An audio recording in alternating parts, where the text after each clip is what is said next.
廣島被原子彈爆咗之後嘅28年出嚟嘅喎，係紀錄片有晒喺度。我哋直情係偷偷地入去。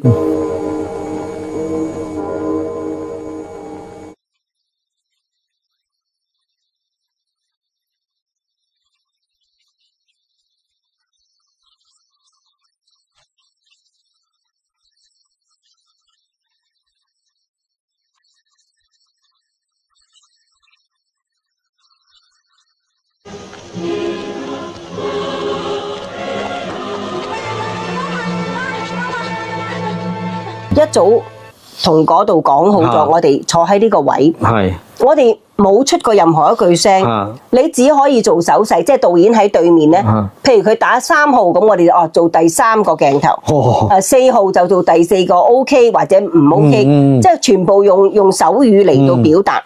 咁但係因為大家嗰個氣氛係好莊嚴，咁所以我哋大家都好認真，同埋你都會感受到，唔理你係邊一個國家嘅人，總之戰爭就係好殘酷。係啦。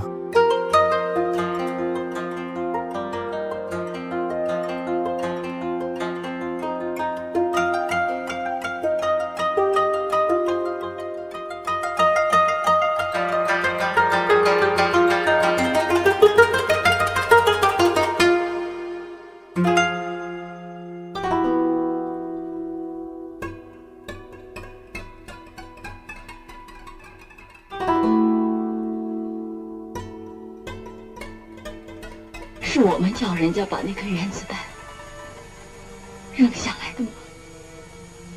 你们不打仗，人家会来杀你吗？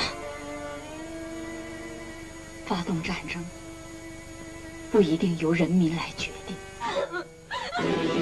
嗰部電影係我拍得心裏邊好深入嘅，因為我哋喺現場睇到當時佢哋拜祭嘅場景，我覺得我哋唔好用政治嘅角度去睇任何嘅藝術品。